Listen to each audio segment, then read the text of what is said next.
grâce de pouvoir apporter une parole ce matin. Merci au Seigneur et merci au papa de la maison, à l'homme de Dieu qui effectivement nous fait confiance. Que le Seigneur le bénisse également.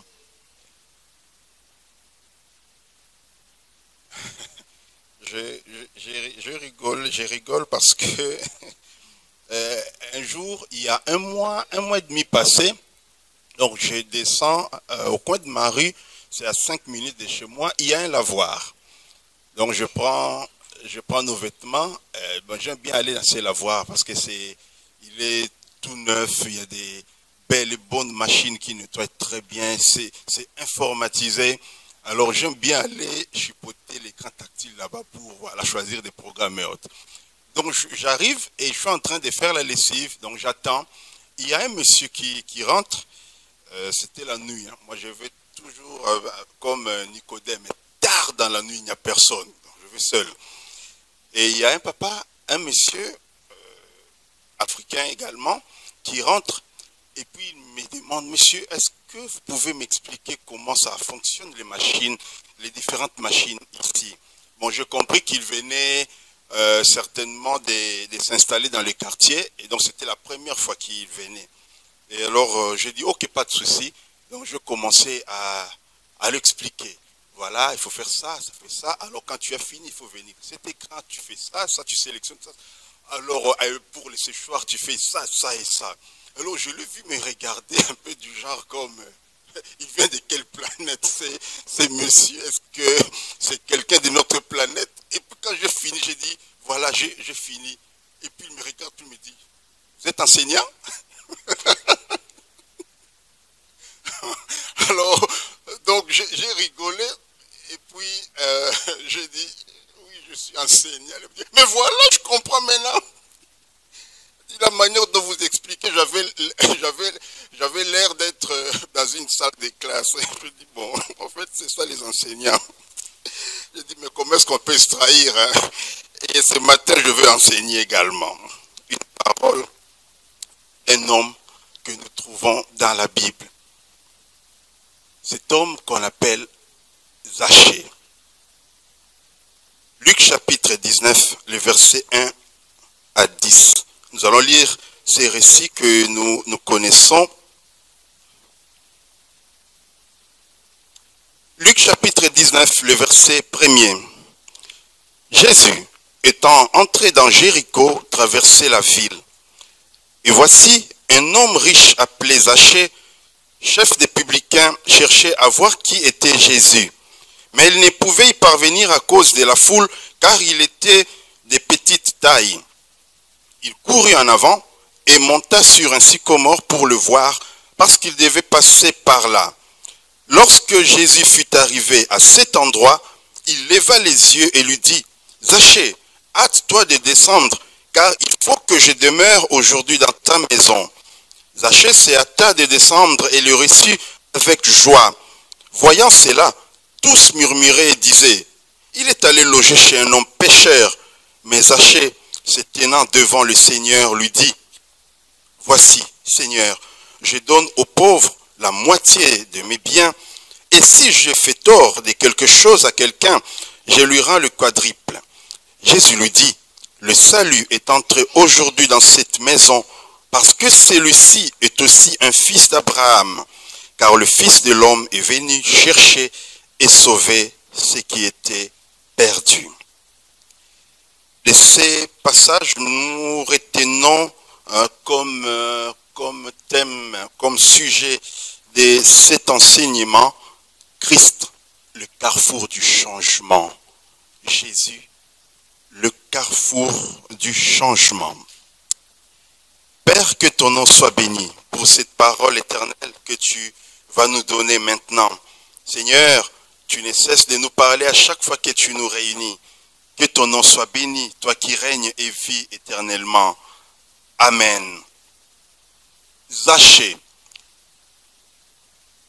Si vous regardez bien, je ne sais pas pour vous, mais en tout cas moi, depuis 1991 que je me suis converti, Je n'ai encore jamais entendu quelqu'un s'appeler Zachée dans notre société.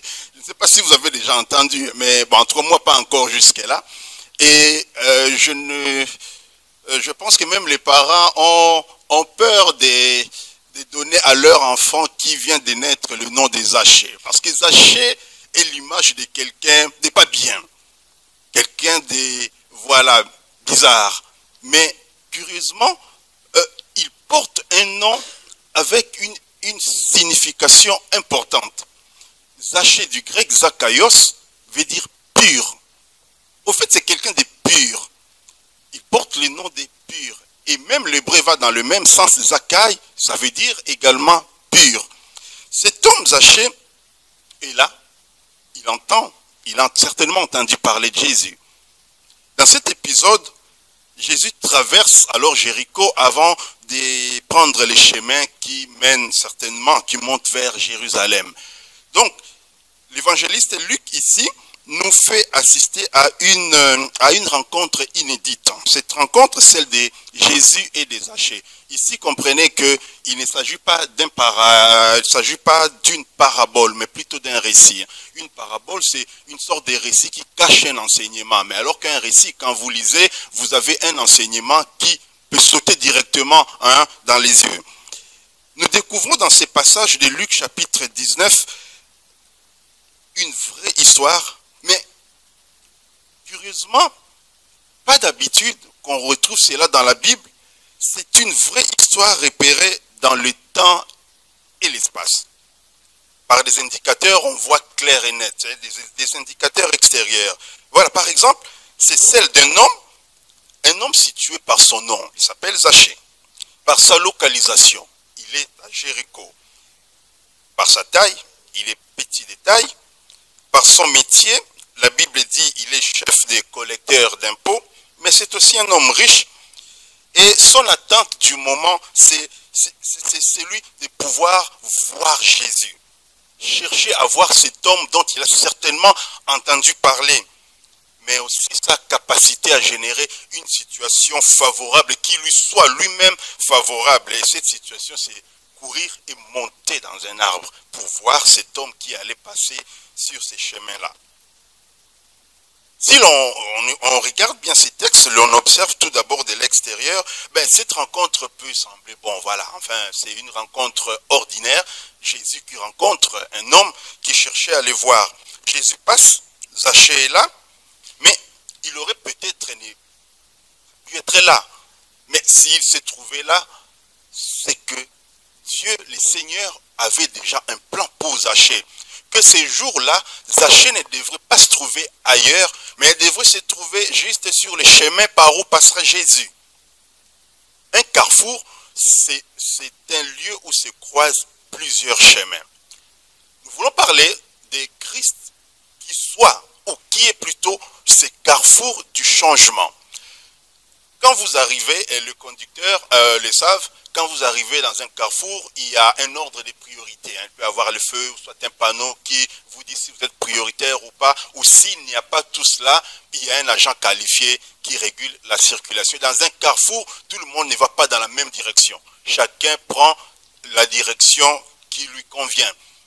Donc, Zachée se trouve effectivement dans un carrefour où Jésus devrait passer. Pas un hasard, le plan de Dieu était là pour lui. Jésus passe et il s'arrête. Mais comment est-ce qu'il a su qu'il y avait quelqu'un dans un arbre? Mais parce que le plan du Seigneur devrait tout simplement s'accomplir pour Zachée. Voyez, quand le Seigneur a un plan pour vous, quand il a déjà prévu de faire quelque chose pour vous, même si vous vous en écartez, il vous ramènera à l'endroit voulu. Il fera en sorte que, voyez un peu comme les GPS, à l'occasion, faites demi-tour. Voilà, il va vous dire ça. Et bien, le Saint-Esprit te fera faire demi-tour pour que tu retournes et que tu t'établisses là où le Seigneur a placé ou a prévu la bénédiction. Jésus lève les yeux, il les reconnaît et il appelle par son nom, Zachée. Mais comment le sait-il? En tout cas, je n'ai pas de réponse, mais je me suis dit certainement, peut-être Matthieu, l'évangéliste et Matthieu lui a soufflé. Chef, c'est mon collègue. Parce que Matthieu, c'est aussi un collecteur d'impôts. Hein. Je le connais, il s'appelle Zachée. Bon, ça c'est moi qui dis, hein. La Bible ne le dit pas. Mais le Seigneur l'appelle par son nom. Nous le chantons, n'est-ce pas? Tu m'as connu par mon nom. Tu m'appelles par mon nom. Et le sang royal coule dans mes veines. Jésus, voyant cet homme, et donc il connaissait, il l'appelle Zachée. Il est venu chercher les brebis, ces brebis perdues. Il est venu chercher ceux-là qui n'ont plus d'espoir pour leur dire, je suis l'espoir. Moi, Jésus, je suis l'espoir, je suis le salut et je suis le chemin qui vous conduira vers le Père. Mais cet appel de Jésus qui appelle Zachée à descendre, fait du bien à Zachée. Vous voyez, un homme que vous avez entendu parler et qu'il passe par là, vous n'avez aucune idée qu'il s'arrêtera pour vous demander, mais Jésus s'arrête et appelle Zachée. Certainement, Zachée est dans la joie. Ah, il m'a appelé, il me connaît par mon nom. Donc, Zachée se précipite, il s'est hâté de descendre. Et d'ailleurs, la Bible, le texte que nous avons lu dit que Jésus lui dit, hâte-toi, dépêche-toi de descendre, descends vite, car il faut qu'aujourd'hui, je demeure dans ta maison. La Bible dit, il faut. Au fait, c'est Jésus qui dit, il faut. En fait, c'est une nécessité. Je ne peux pas passer sans entrer chez toi. Il y a quelque chose qui doit se passer pour toi. Quelque chose qui doit se faire pour toi. Donc, Zachée descend. Selon la volonté du Père, Jésus doit entrer dans sa maison. Remarquez bien, bien aimé, ici, ce n'est pas Zachée qui invite Jésus. Je ne sais pas si vous l'avez constaté. Ce n'est pas Zachée qui dit, Seigneur, puisque tu m'appelles, puisque tu me demandes de descendre, j'aimerais que tu viennes chez moi. Zachée ne l'appelle pas, mais le Seigneur lui dit, moi Jésus, je veux entrer chez toi aujourd'hui. Bien aimé.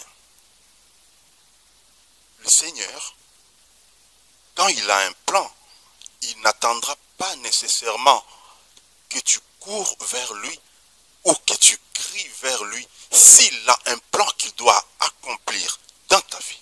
Pour toi, il n'a pas besoin de te demander. Il vient, il le fait. Mais comme c'est un Dieu tellement démocrate, il demande toujours. Si tu entends, tu ouvres, j'entre. Et ici, il dit à Zachée, descends parce qu'il faut que je rentre chez toi. Je veux aller chez toi. Je veux rentrer chez toi. Parce que tu es aussi un des fils. Tu es aussi fils d'Abraham. Donc, le salut, c'est aussi pour toi. C'est Jésus qui s'invite chez cet homme. C'est Jésus qui prend l'initiative de s'inviter. Vous voyez, Dieu, le Seigneur est tellement bon que des fois, hein, comme dans ces textes, il s'invite lui-même. Ce n'est pas un peu comme dans cette invitation que vous recevez et on vous dit, on vous écrit tout en bas, l'invité n'invite pas. Ici, le Seigneur Jésus s'invite chez cet homme que la foule qualifiée avait surnommé d'une certaine manière, peut-être voleur, peut-être escroc, peut-être je ne sais pas quoi, mais Jésus va s'inviter chez cet homme que la foule certainement avait rejeté. Mais Jésus prend l'initiative de s'inviter chez lui pour lui signifier deux choses. La première chose, il veut dire à Zachée, c'est mon désir de venir chez toi. Sous-entendu, je ne viens pas par obligation, mais parce qu'il y a un plan que le Père a prévu pour toi.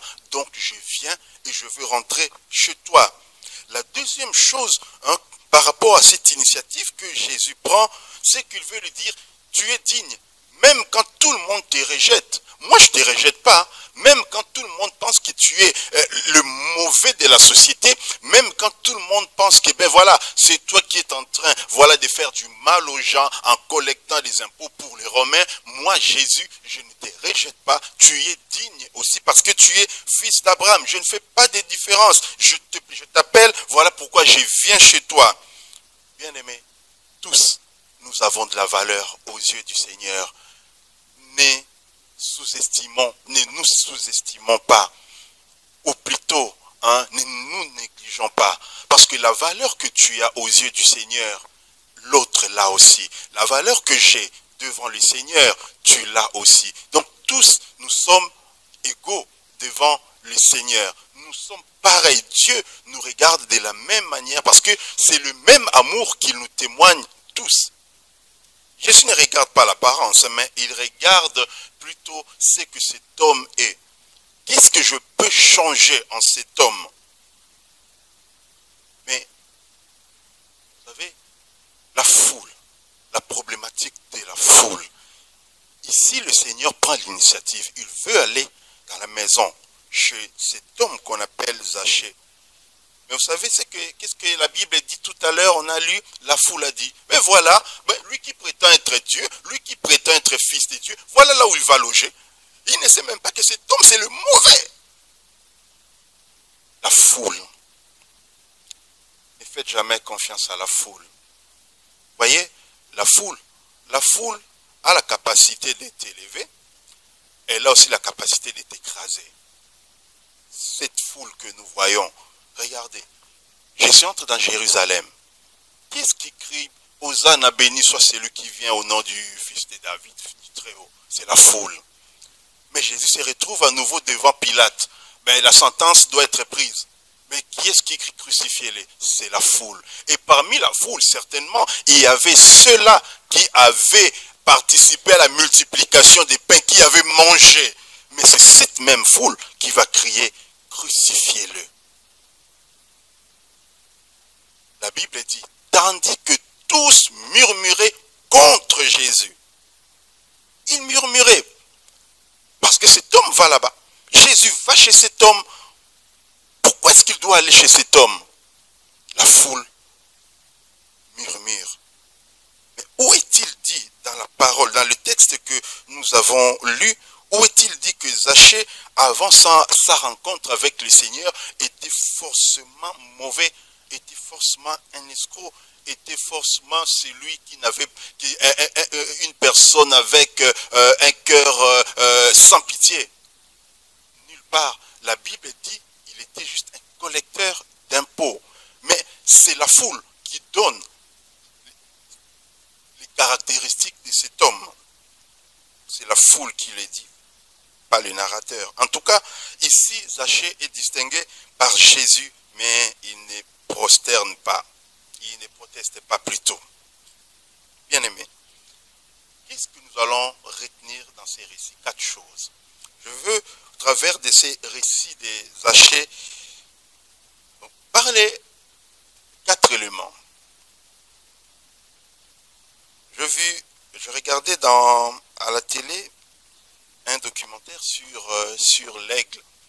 Et puis, curieusement, je me suis dit dans mon cœur, et quand je regardais, on expliquait un peu comment est-ce que l'aigle vit, et comment est-ce qu'il chasse pour trouver de quoi manger, et la hauteur qu'il peut monter. Je me suis dit, cet animal, cet oiseau, c'est génial. Alors, je me suis dit dans mon cœur, si je veux être comme aigle, donc je ne dois pas traîner avec les poules. Ce n'est pas la poule de Breda, non, pas du tout. Hein. Je ne parle pas je ne parle pas de ça. Mais au fait, si tu veux être un aigle plutôt, ne traîne pas avec les poules. Vous savez pourquoi? Parce que la poule, c'est autour de là où elle est. Hein. Puis encore là, elle marche là. Mais l'aigle, la poule ne voit pas plus loin. Mais l'aigle, elle peut monter à des dizaines de kilomètres au-dessus de nos têtes. Et il peut voir en bas. Et il peut chasser de là. Il descend pour chasser et puis il remonte. En fait, c'est un oiseau qui va très haut. Alors, si tu veux aller haut, alors sois avec des personnes qui ont l'ambition d'aller plus haut, qui veulent aller plus loin, qui veulent avancer.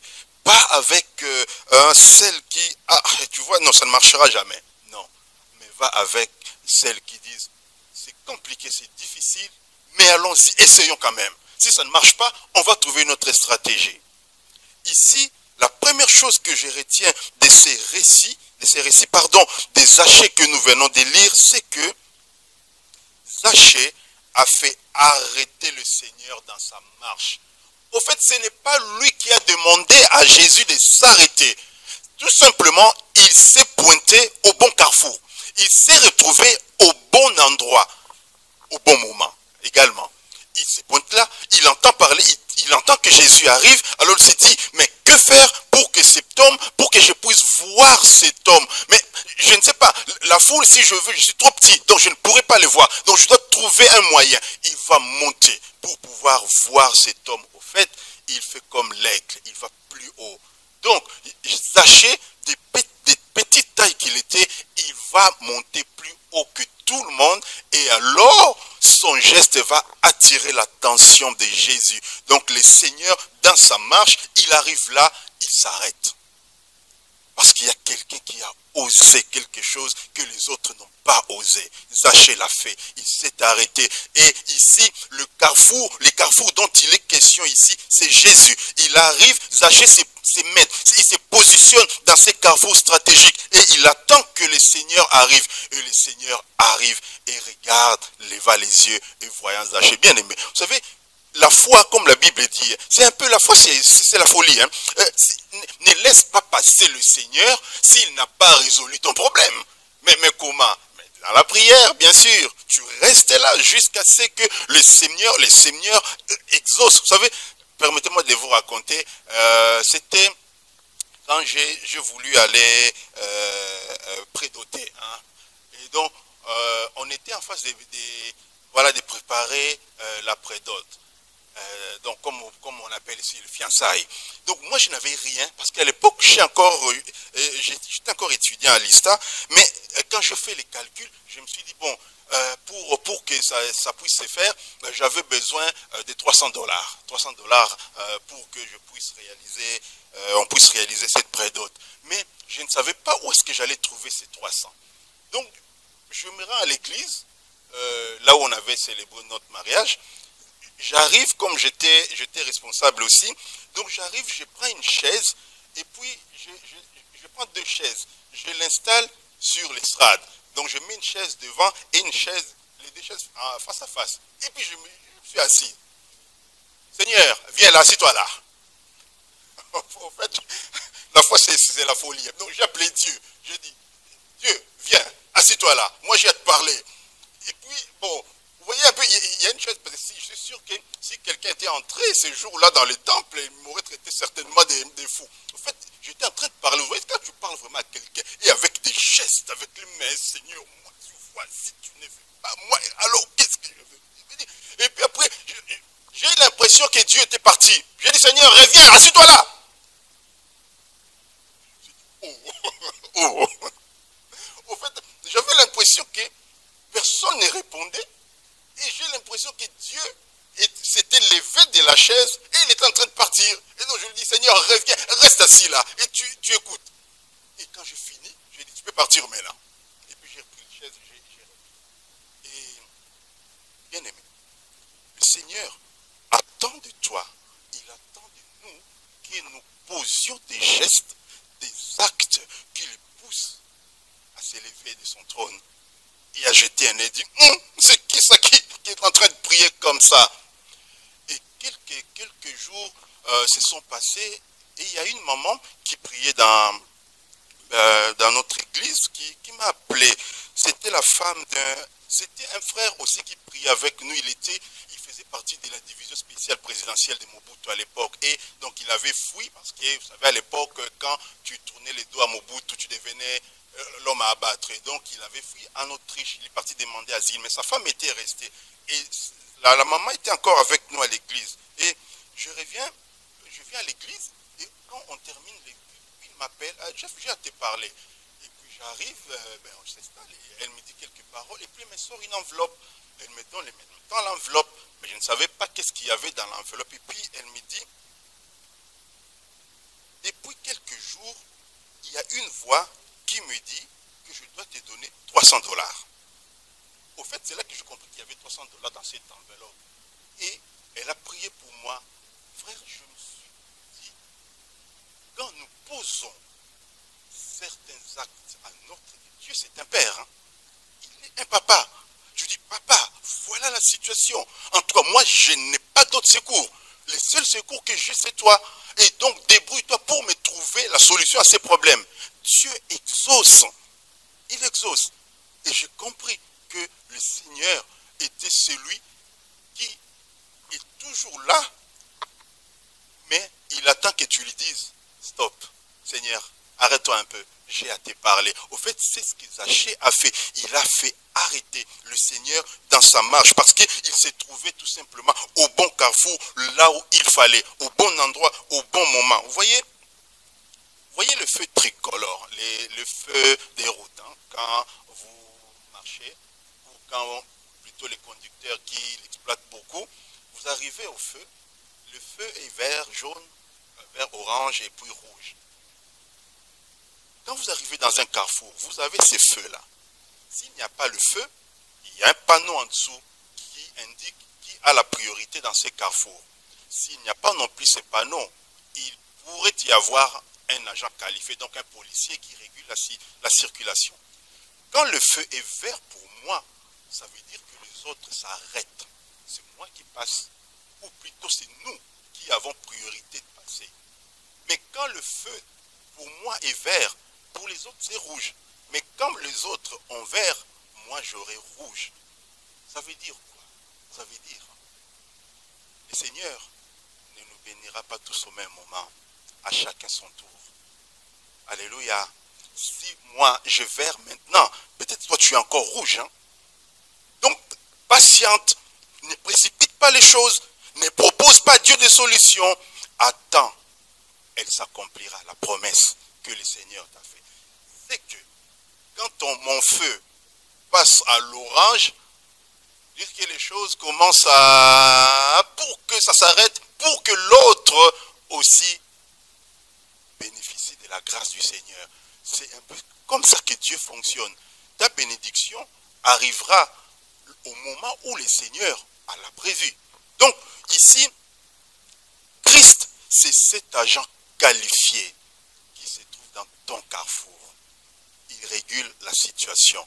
Il dit qui va passer. Il choisit qui passe à ce moment et qui passera après. En d'autres termes, j'attends patiemment les seigneurs qu'ils me disent, vas-y, passe maintenant, c'est ton tour. Alléluia. Arriver au carrefour, c'est ces lieux de changement. Frère, vous vous rappelez, je vais vous raconter, permettez-moi de vous raconter cet épisode que j'ai déjà raconté une fois. On était encore à Jette. Donc quand j'arrive à la faculté de théologie, on a un cours d'hébreu, un cours de grec. Et on nous rajoute 2 autres cours de langue, néerlandais et anglais. Anglais, il n'y avait pas trop de problèmes, mais néerlandais, moi qui venais d'arriver quelques années auparavant en Belgique, donc je n'avais aucune notion du néerlandais. Au fait, tout ce que je connaissais en néerlandais, c'était ya, ne. Voilà. C'est tout ce que moi je connaissais. Donc, on arrive et au cours de néerlandais, comme c'est un cours qu'on avait ensemble avec les étudiants de l'ULB, parce qu'on le faisait là-bas, on le suivait là-bas, et donc j'étais dans la salle, et la prof parlait, c'était une femme, quand elle parlait, moi j'étais là, je regardais. Au fait, je la fixais bien, donc du genre j'ai prêté très bien les oreilles pour essayer de comprendre quelque chose, mais au fait, il n'y avait pas de ya, il n'y avait pas de ne. Donc moi je ne comprenais rien. Donc moi j'ai cherché ce que moi je connaissais. Et donc le temps passe, et puis c'est l'examen. Donc on a un examen écrit et un examen oral. Alors l'examen écrit, c'est juste, il faut la compréhension à l'audition. Il met un CD et nous on a une feuille avec un texte avec des trous qu'il faut écouter, compléter pour que les textes soient complets. Donc moi, au fait, je ne sais pas, mais je n'étais pas paniqué, hein, mais je savais qu'il y avait quelque chose que je devrais faire tout simplement. Et donc j'étais là, les profs met le CD et ça commence à parler la première fois. Donc on devrait écouter 3 fois. Donc elle veut passer pour la première fois. Et donc moi j'étais là, au fait j'étais là bien concentré. En fait, si vous m'avez vu, vous aurez dit, il maîtrise le néerlandais. Faux. Non. je faisais semblant pour dire les autres, voilà, hein, je fais quelque chose, hein, je peux faire quelque chose. Et donc moi, j'étais là les yeux fermés, donc j'ai écouté, j'ai cherché où se trouve, où est-ce qu'on va dire ya, où est-ce qu'on va dire né. Mais il n'y avait rien de ya ni de né, il n'y avait rien de tout ça. Et donc la première audition, le premier écoute, la première écoute est finie. Et donc la prof dit, mais compléter. Et donc moi je regarde ma feuille, et bon, je ne vois même pas ce qu'il peut compléter. Deuxième fois, troisième fois. Au fait, moi, il n'y avait pas mon ya. Et mon nez, il n'y avait pas tout ça. Donc ça veut dire, j'ai juste écrit mon nom, et puis j'ai remis la feuille. Il n'y avait rien, mais parce que je comprenais absolument rien. Et les jours d'après, c'était l'examen oral. Frère, si même à l'écrit, vous ne savez rien, vous allez faire à l'oral. Et puis je me suis dit, non, mais moi, je ne vais pas fuir, je vais quand même aller. En fait, ce qui était bien chez moi, au fait, je ne me décourageais pas. Je voulais affronter ces cours que je ne comprenais rien. Je n'avais aucune notion. Alors j'ai dit, Seigneur, je vais aller passer mon examen. Seigneur, passe sur ma route en tout cas. Touche les cœurs de ces pauvres. Frère, si vous ne connaissez rien, le Seigneur ne va rien faire. Ah, parce que le Seigneur va aller parler en néerlandais chez moi. Non, non, non, non, rien du tout. J'ai dit, Seigneur, touche son cœur. Et puis donc j'arrive, et c'était mon tour. Et donc j'ouvre le local, et j'ouvre la porte, je rentre, et puis, good morning. Moi j'ai dit, ya.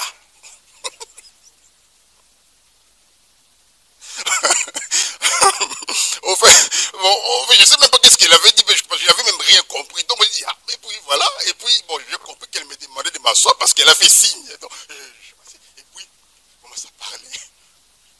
Je commence à transpirer. Je commençais à transpirer parce que tout ce qu'elle disait pour moi, c'était du charabia, c'était du chinois. Et puis, elle parle, et puis, donc, j'étais là, et puis, je dis, ya. Et puis, elle m'a regardé du genre, mais tu comprends rien, toi, du tout. Et puis, né. Au fait, je ne comprenais rien. Moi, je sortais ce que j'avais en moi. Et puis elle fait. Je dis, mais. Ah, Seigneur. Ah. Et puis, elle a parlé. Donc, les questions qu'elle me posait, j'étais là. Je regardais, puis je me suis dit, je disais dans mon cœur, Seigneur, j'ai prié que tu sois là, Seigneur. Et où? Mais frère, je suis sûr que Dieu sur son trône, il disait, débrouille-toi. Je ne sais rien faire pour toi là.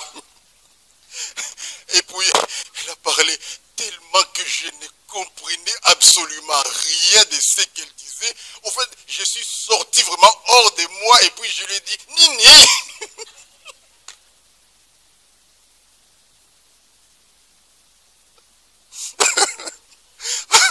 Au fait, pour lui dire, je dis à Lingala, quoi? Et puis, elle m'a fait. Je n'oublie jamais cette prof. Certainement, elle dit, mais ces gars, cet étudiant, il vient de quel pays? Je dis, mais moi je viens à peine d'arriver. Votre néerlandais là, je connais seulement ya et né. Toi, tu ne me demandes pas ya, tu ne me demandes pas né. Tu veux que je dise quoi? Alléluia. Mais quand je suis rentré, à la fin, les résultats, c'était plutôt catastrophique en néerlandais parce que j'ai fait 1 sur 20. Je fais 1 sur 20. En fait, j'avais fait 0. Hein. Pour qu'elle ne mette pas 0, elle a mis 1. Alors, je suis rentré, j'ai dit, Seigneur, moi, 1 sur 20.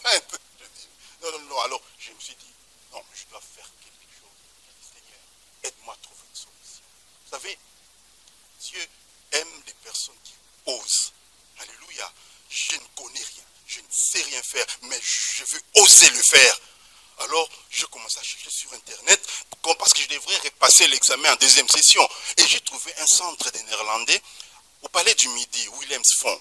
Alors, je suis parti me renseigner. Ils m'ont dit qu'ils avaient des cours de néerlandais intensifs, accélérés, pendant 3 mois. J'ai dit, je vais m'inscrire. Je me suis inscrit. Frère, quand j'ai commencé ces cours-là, 2 mois après, quand j'ai lisé mon cours de néerlandais que je venais de rentrer, je ne comprenais pas tout, mais je comprenais quelque chose. Alléluia. C'était plus du charabia, mais je comprenais quelque chose. Au fait, en ce moment-là, quand j'ai prié, j'ai dit, Seigneur, tu ne passes pas, tu m'aides, tu restes là, Seigneur, tu m'aides à résoudre ces problèmes parce que je dois réussir cet examen. Comme Zachée, il a fait arrêter le Seigneur sur sa marche, dans sa marche. Et le Seigneur a résolu une situation chez cet homme. Et vous savez, quelques temps après, en deuxième session, c'était le même style d'examen. Mais en tout cas, j'avais complété quelque chose. Je n'ai plus remis ma feuille vide, mais j'avais complété quelque chose. Et à la fin, je n'avais pas réussi non plus. Mais en tout cas, j'avais fait 8 sur 20. Vous voyez? Non, c'était plus Yann et Ouné, mais c'était plus 1, c'était 8. Et donc, la faculté a décidé de me valider ces 8. Là, donc, je suis passé en deuxième avec ces 8 sur 20. Pourquoi? Parce que j'ai dit, Seigneur, tu ne passes pas. Moi, j'ai une situation et je veux une solution. Alléluia. Mais pourquoi quand tu es dans des problèmes, tu laisses le Seigneur s'en aller? Pourquoi tu le laisses passer? Dis-lui, Seigneur, viens là. Mon problème à moi, voilà, il est comme ça, il est comme ça, il est comme ça. Si tu ne résous pas mon problème, si tu ne donnes pas une réponse, Père, je ne te permets pas de partir. Toi et moi, jusqu'à l'exaucement. Et tu restes dans la prière. C'est le chemin. Le chemin par excellence d'exaucement. Tu restes dans la prière et le Seigneur exaucera. Alléluia. La deuxième chose que je retiens de ces textes, pour ton cas, pour ta situation, c'est le Seigneur lui-même qui prendra le devant, comme il a fait chez cet homme Zachée. Le Seigneur prendra le devant. Regardez, je vous donne un exemple. Dans ces textes que nous avons lus, on voit Jésus, il y a ses disciples, il y a la foule, et puis il y a Zachée. Donc ça progresse comme ça. Si vous lisez dans Luc chapitre 9, à partir du verset 10, le pasteur en a parlé il y a quelques temps sur la multiplication des pains, quand le Seigneur leur a dit, donnez-leur vous-même à manger, vous constaterez que dans ces récits, il y a Jésus, il y a ses disciples, il y a la foule, et il y a le pain et le poisson à la fin. Dans ces passages de Luc chapitre 9 de la multiplication des pains, ce n'est pas Jésus qui entre en action. Non. Mais qui entre en action là? Les disciples. Parce que les seigneurs savaient que cette situation, ils sont en mesure de résoudre. En d'autres termes, ce que tu peux faire, ce que tu peux résoudre, mais les seigneurs ne va pas se casser la tête pour venir le faire à ta place. Mais du genre, si tu es tout le temps en retard, est-ce que le Seigneur doit descendre pour entrer chez toi et te faire arriver à l'heure? Non, c'est toi qui dois t'organiser. Mais regardez dans le cas des Zachée, ce n'était pas les disciples qui avaient la solution, mais c'est Jésus. En fait, c'est Jésus qui prend les devants. Pourquoi n'a-t-il pas dit aux disciples, aidez cet homme à descendre et amenez-le là où on va? Non, non, non, non, non. Il y a certaines situations que personne ne pourra te prêter coup de main, seul le Seigneur. Alléluia. Et dans ces cas-ci, des Zachée, c'est Jésus lui-même. Dans la multiplication des pains, il a dit aux disciples, donnez-leur, vous, donnez-leur à manger, parce qu'ils savaient qu'ils étaient en mesure de le faire, malgré que pour les disciples, c'était pas faisable. Comment on va nourrir tout ce monde avec si peu de choses que nous avons? Alors pourquoi t'agites-tu? Pourquoi tu te lamentes? Pourquoi tu te poses des questions si tu sais que le Seigneur peut prendre le devant de ta situation? Je suis en train de me dire peut-être que des fois, le Seigneur se moque de nous. Quand on vient, on se plaît. Ah Seigneur, moi vraiment, Dieu rigole, il dit, mais il ne sait pas que je peux faire mieux que ce qu'il pense là. Dieu ne nous a-t-il pas souvent surpris? Tu demandes 5, il te donne 40. Et puis tu demandes comment est-ce possible. Lui seul peut le faire. Mais seulement, choisis le bon carrefour où tu dois te positionner. Et le bon carrefour s'appelle Jésus. C'est lui le carrefour de ces changements. Ce n'est pas Zachée qui a levé les yeux vers Jésus. Zachée s'est positionné sur le hauteur comme l'aigle. Et la Bible dit, Jésus est arrivé là, il a fait quoi? Il a levé les yeux vers Zachée. Communication. Pour dire, bah, fais comme Zachée. Monte dans la prière, monte quelque part. Et le Seigneur lèvera les yeux vers toi Alléluia. Le Seigneur les dit. Quand vous criez, quand le juste crie, il fait quoi? Il entend. Ça veut dire que si tu cries et qu'il entend, est-ce qu'il va se limiter à entendre? Mais il doit voir. Il demande. Et le Seigneur, quand il voit, il agit, il intervient. La troisième chose que je retiens de ces récits, c'est que Jésus donne à Zachée ce qu'il n'avait pas avant, une place. Oui, il lui donne une place. Regardez cet homme qui certainement dans la société était rejeté. Mais Jésus va dire, il est aussi, c'est aussi un fils d'Abraham. Donc, il a une place dans la filiation. Il a une place. Voilà pourquoi je me permets d'entrer chez lui, d'aller chez lui, parce que cet homme que vous rejetez a de la valeur devant le Père. Une place, une filiation, mais surtout une considération. Et c'est cela même qui va pousser même Zachée au vu de comment est-ce que le Seigneur, Jésus là, est venu chez lui. Ben, il va dire, Seigneur, alors je veux prendre en tout cas tous mes biens et je veux le partager. Si j'avais pris 4, je vais rembourser les doubles. C'est parce que le carrefour du changement s'est pointé chez lui. Ce carrefour qui s'appelle Jésus. Et Zachée lui-même avait choisi de se positionner, de se situer au bon carrefour. Alors pense-y. Ne te positionne pas n'importe où. Choisis le bon carrefour. Les bons carrefours, on les choisit dans la prière. Et ces carrefours, c'est Jésus. C'est lui qui peut t'orienter, qui peut te dire, voilà la direction que tu dois suivre. Voilà le bon chemin que tu dois prendre. Voilà la voie que tu dois suivre. Parce que quand tu es dans un carrefour, tu peux aller soit à gauche, soit tout droit, soit à droite. Et Christ est là pour te dire, pour toi, ce n'est pas à gauche. Pour toi, c'est à droite que tu dois aller. Mais pour l'autre, il va lui dire, toi, c'est pas à droite. Toi, tu dois continuer tout droit parce que ta destinée se trouve là devant. Mais pour l'autre, il va dire, c'est à gauche. Et alors, choisissons ce bon carrefour qui s'appelle Jésus. Bien-aimé, ta réalité actuelle ne détermine pas qui tu seras demain. Je ne sais pas si vous le savez.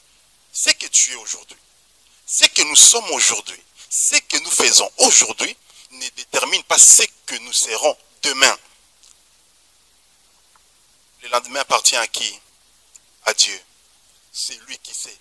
C'est lui qui connaît qui tu seras demain, qui je serai demain, comment nous serons demain. Voilà pourquoi nous devons faire confiance à ces dieux et choisir son carrefour. C'est Dieu qui détermine notre destinée et la place que nous avons. C'est le Seigneur qui nous la donne, comme il a donné à Zachée. Je suis sûr et certain qu'après le passage de Jésus, Zachée n'était plus vu comme ce collecteur d'impôts mauvais, mais il était vu certainement comme une bonne personne. Ta décision de continuer à croire et à y travailler malgré les résultats fera la différence, fera toute la différence. Cette décision, en fait, ceux qui lâchent, ceux-là qui abandonnent, ben, perdent. Mais ceux qui n'abandonnent pas, plus loin, ils sont servis et ils sont bénis. Juste pour dire que ta décision de croire, ce que tu crois que Dieu peut faire, que tu peux faire avec le Seigneur, et d'y travailler malgré les difficultés, malgré les épreuves, cette décision fera la différence. Alors, ne baisse pas les bras, ne lâche pas. Continue de croire que ce que le Seigneur a dit, il le fera. Continue de croire que aujourd'hui, je ne vois rien, mais demain, je verrai quelque chose. Continue de croire que quand Dieu dit, il le fait. Le papa, il est comme ça. Quand il dit, je ferai, patiente, il le fait. Toujours. La dernière chose que j'aimerais juste nous dire, c'est que quand j'ai lu ces textes des Zachée, la quatrième chose que je retiens de ces récits, c'est que Jésus il nous rappelle que lorsque nous jugeons les autres, nous avons tendance à ne voir que le côté négatif des autres. Et nous sommes aveugles à ce qu'il y a de meilleurs chez eux. Bien-aimés, regardez la foule. Elle juge cet homme, Zachée. Est-ce que la foule regarde le bon côté de cet homme? Je ne pense pas. Est-ce que Zachée était totalement mauvais? Je ne pense pas. Tous, nous avons des bons côtés. Nous avons peut-être aussi des côtés qui ne sont pas bons. C'est comme ça que Dieu a créé l'homme. En l'homme, si un jour l'homme devient totalement parfait, donc c'est qu'il est déjà au paradis.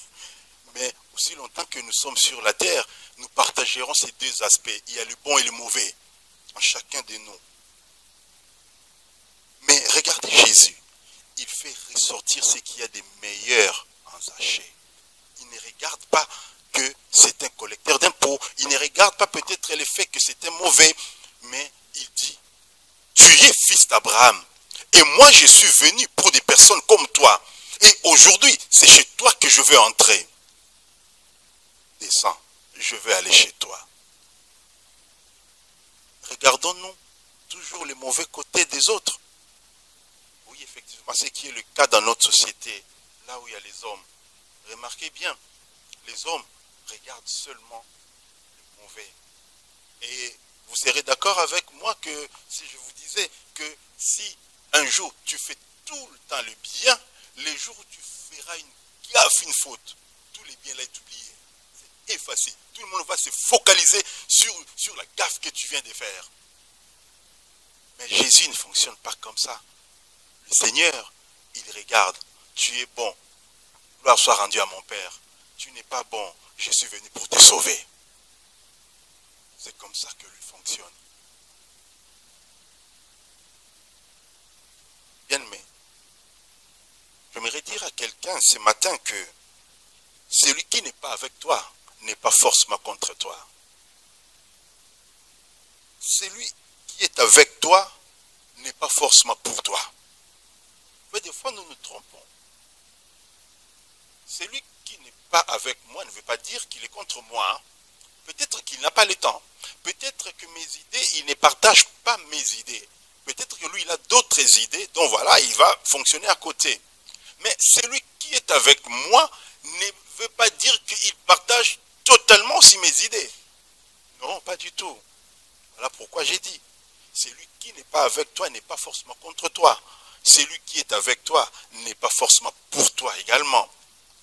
Dans tout ça, c'est que le Seigneur nous dit par cette parabole, c'est que nous devons regarder le bon côté. Ne nous focalisons pas toujours sur le mauvais. Or, par contre, les mauvais côtés de l'autre doivent devenir mon sujet de prière. Alléluia. Son côté que je trouve que c'est pas bon, là c'est pas bien, là il ne fait pas bien, là elle n'est pas, elle n'est pas, où il n'est pas. Seigneur, aide mon frère. J'aimerais, Seigneur, que tu l'aides à voir les choses du bon côté. Je prie. Mais, vous savez, c'est rare que nous, chrétiens, je vais parler de nous, chrétiens, que nous les faisons. Les faiblesses des autres deviennent des sujets de joie. On partage, on en parle, on raconte partout. On oublie que la Bible dit, vous qui êtes forts, vous faites quoi? Soutenir le faible. Peut-être que la sœur ou le frère en ces moments-là passait par un moment de faiblesse. Alors ne restez pas focus sur le côté négatif que tu vois. Mais regarde, qu'aurait fait Jésus pour cette personne? Alors va et fais la même chose. Soutiens dans la prière.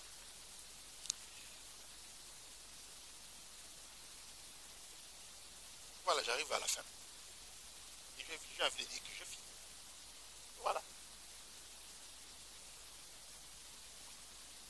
Dans quel carrefour te trouves-tu? Moi, je te demande de choisir le bon carrefour. Le bon carrefour s'appelle Jésus. Alléluia. Il s'appelle Jésus. Positionne-toi. Aujourd'hui, peut-être tu t'es dit, c'est fini. Je ne sais plus rien faire. Mais pose-toi la question, dans quel carrefour te trouves-tu? Te trouves-tu dans les carrefours de ceux-là qui se lamentent? Te trouves-tu dans les carrefours de ceux-là qui pensent que leurs maladies ne peuvent être guéries? Te trouves-tu dans ces carrefours où les gens calomnient? Ou je sais, ou que sais-je? Mais ce matin, le Seigneur te dit que Christ est le carrefour du changement. Il peut te changer, il peut changer ta vie, il peut transformer tout ce que tu vois en toi. Non, ça c'est impossible, ça ne peut pas changer. Christ peut le changer parce qu'il s'appelle le carrefour du changement. Amen. Alors, ne cherche pas un autre carrefour. Le carrefour du changement s'appelle Jésus. Mets-toi là, attends le Seigneur. Quand il passe, tu lui dis, Seigneur, stop. Alors, fais passer le feu au rouge pour Jésus. Tu dis stop. Alors tu parles. Quand tu as fini de parler, tu remets au vert, tu dis, allez, vas-y. Comme disent nos enfants, tire-toi. Non, le Seigneur ne va pas se tirer. Mais il va rester pour faire quoi? Pour résoudre, répondre à ta demande, pour répondre à ce que tu as demandé. Christ est le carrefour du changement. Amen. Maintenant, vraiment, j'ai fini. Voilà.